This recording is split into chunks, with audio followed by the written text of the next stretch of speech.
And so there's the conversation, the choice, the belief, the ability, the way I see myself. The conversation, the choice, the belief, the ability, and the way I see myself.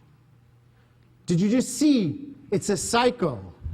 And we're called at every opportunity, in every dream, in every vision, in every prayer, to get out of that cycle. To cycle up, if you will, in a spiral way, even if it's a small step, to get out of that circle. Because every prayer, every dream, every child is an opportunity to stretch from within, physically and metaphorically. Every dream, every prayer, every goal that is a goal of God, a God idea, offers an opportunity to grow. And so I believe something today. I believe that everyone in this church already has every quality necessary to express excellence in our life. I believe this, there is no exception, that everyone in this church is able to express their wildest and greatest dream right here and right now.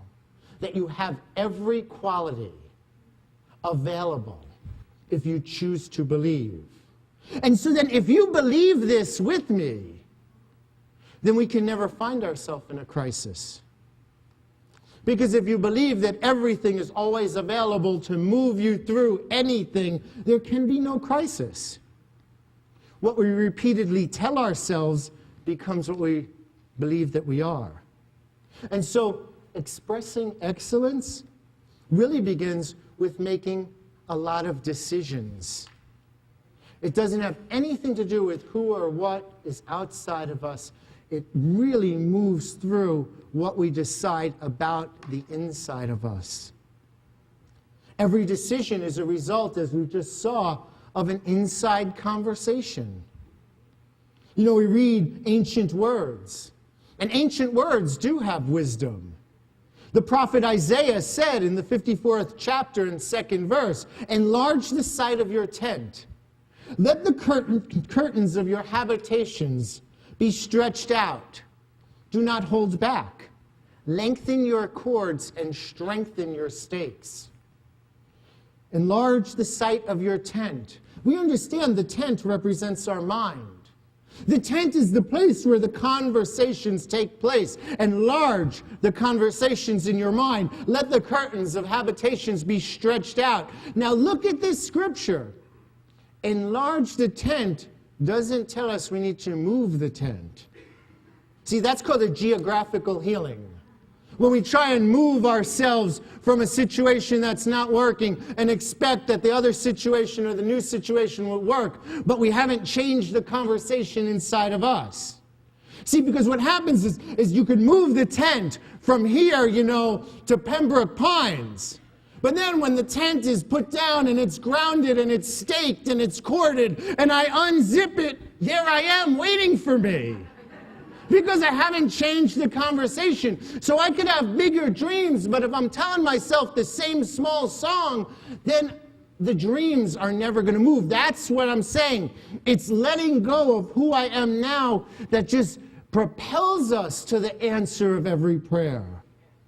See, these conversations that we have, they're secret, they're hidden, nobody knows about them, but they're ongoing, and day to day, they move us.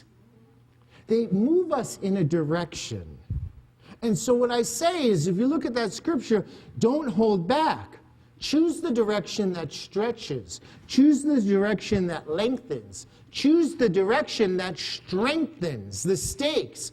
Because what do the stakes represent but how we ground ourselves?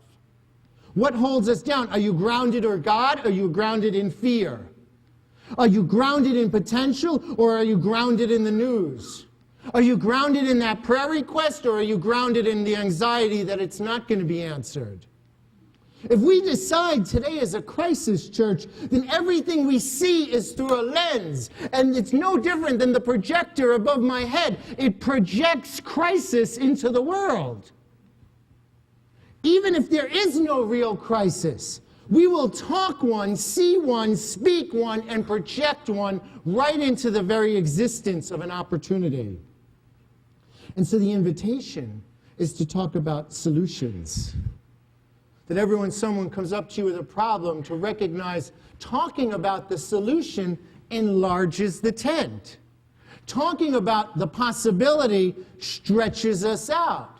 Talking about the way that the situation can be resolved in the mind of God is what strengthens and lengthens the consciousness of who and what we are. Because when we talk, we express ideas. So if we talk small, we express small ideas and we project them into the world. If we talk big, we express big ideas and we project a vision of excellence into the world. See, Dr. King shared in this letter, because this whole letter that he wrote in Birmingham addressed change. And there was a group of pastors in the city that said, you'll get your change, but just let it happen slowly. And Dr. King points out and says, we've been waiting 350 years and it hasn't happened in this city. How much more do we have to wait? And so in our life, we bring that in. There is change that we are dreaming about. But we are the one that put off the change time and time again. Dr. King explains in this letter how he tried to stand between these two forces. The force that wanted everything to stay the same, and the force that recognized the need and the desire for change. And you can't straddle both at the same time. You have to choose which horse you're going to ride. And one horse is going to bring you in the direction of God, and one horse is just going to stand still and not move you anywhere. See, let me ask,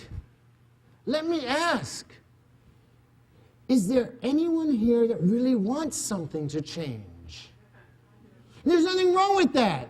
Really want something to change. Life is great. I'm happy with my life. I love my life. But there are certain areas of my life I could use a little, adjustment.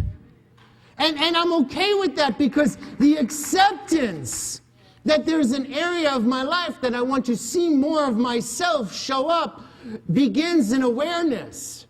Because if I'm not even aware that, this could be a little better. I could be a little different here. I could show up a little more of God here. Then I'm just walking that same beaten circle. And I'm walking myself into a trench, and the trench becomes a rut, and the rut becomes a grave, because I've just walked myself in a circle, when you just have to look out for one brief second and recognize a divine idea just has to change the direction. You just have to change the direction ever so slightly, because then that tangents you out of the cycle for all eternity.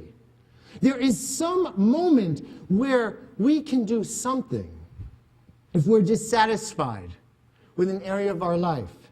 We really want to change something about ourselves. There's a calling for the prayer, and then for some small change.